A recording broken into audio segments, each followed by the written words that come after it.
Hi, Mrs. King. Hi, kids. I just read a book today that I really want to give a shout out to.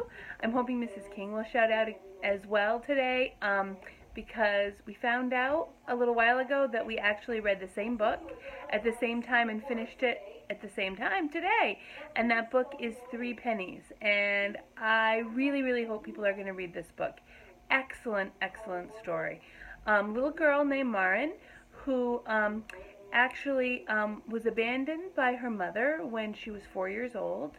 And the story tells kind of about her huge hope and desire to connect with her mother again and hopefully get her mother to want to have her as a daughter again. That's kind of the premise of the story.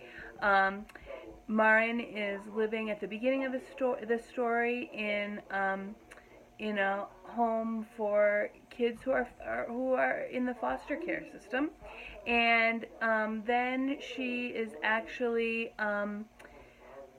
placed in a home with a woman who is a doctor named Lucy, and it tells the story of Lucy, and you get to know her and why she wants to have Marin come live with her, and kind of her hope of perhaps adopting Marin.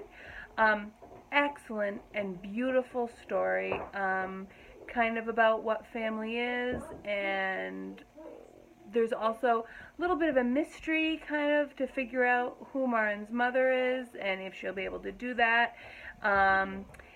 Throughout the story, also kind of a coming of age story, as she kind of figures out herself and who she is and who she wants to be, and what it means to be a family. Excellent, excellent book. This is definitely on my short list for the Mock Newbery. Beautifully written, very, very thoughtful and interesting take on a world that some of us might not know very much about. There's also on this you'll see this owl on the front, and then these pennies, which there's the whole interesting thing that Marin does to kind of make decisions in her life or kind of give herself advice in her life, and you'll see, and that has to do with the pennies.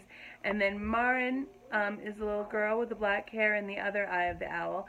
And then this owl shows up throughout the story, and I think a lot of you will be interested to kind of see how that plays out. And those of you who have learned about the signposts, I really feel like words of the wiser were kind of written at the end of each of the chapters about the owl, kind of like how in Maxie's Secret there was kind of the message each chapter that was kind of a takeaway for you. I found those really, really interesting. I found it beautifully written, very well written, and very short chapters that made you keep reading. I think a lot of people will really enjoy this book, and I really hope people will read it. Definitely 2 thumbs up for me, and I really can't say enough about it. I hope you liked it too, Mrs. King. I want everyone to keep reading. Have a great summer. Spend some time curling up with a good book, because it's the best thing you can do for yourself. So happy reading. Bye-bye.